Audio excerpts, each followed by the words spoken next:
Well, again, I served on the Health Committee for 2 years, and I remember when the Conservatives were championing the delivery of rapid tests to Canadians, and in fact, I think properly so.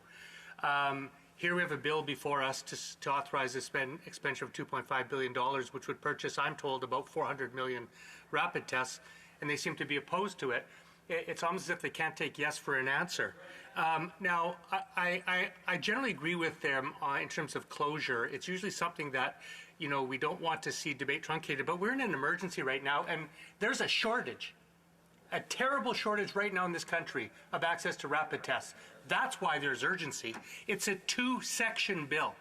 And the NDP worked productively and got an assurance from the government that the government would report to this House every 6 months how many doses were purchased, how much was spent, and where those doses were delivered. That's the NDP working productively. So my question to my honourable colleague is, he said that he wants to study whether or not we need these. Can he name me 3 scientists in the country right now who are advocating that we do not need rapid tests in this country in the months ahead? The honourable member for Cumberland-Colchester. Madam Speaker, I think the important thing here when we really begin to consider rapid tests is it, once again, too little, too late, and not at the right time?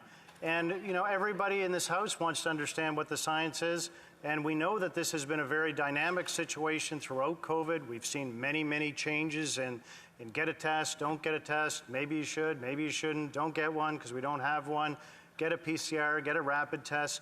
We also know very clearly from the science, Madam Speaker, that during the Omicron wave that there was a likelihood that you were contagious much before the time that you would even show a positive test. And we also know that from a scientific perspective, the specificity and sensitivity of rapid tests have been brought into question by some. And that, that interesting part is, again, what we need to study in front of the Health Committee with my honourable colleague, who I'm glad to hear he'd be happy to have us in committee studying this. Thank you.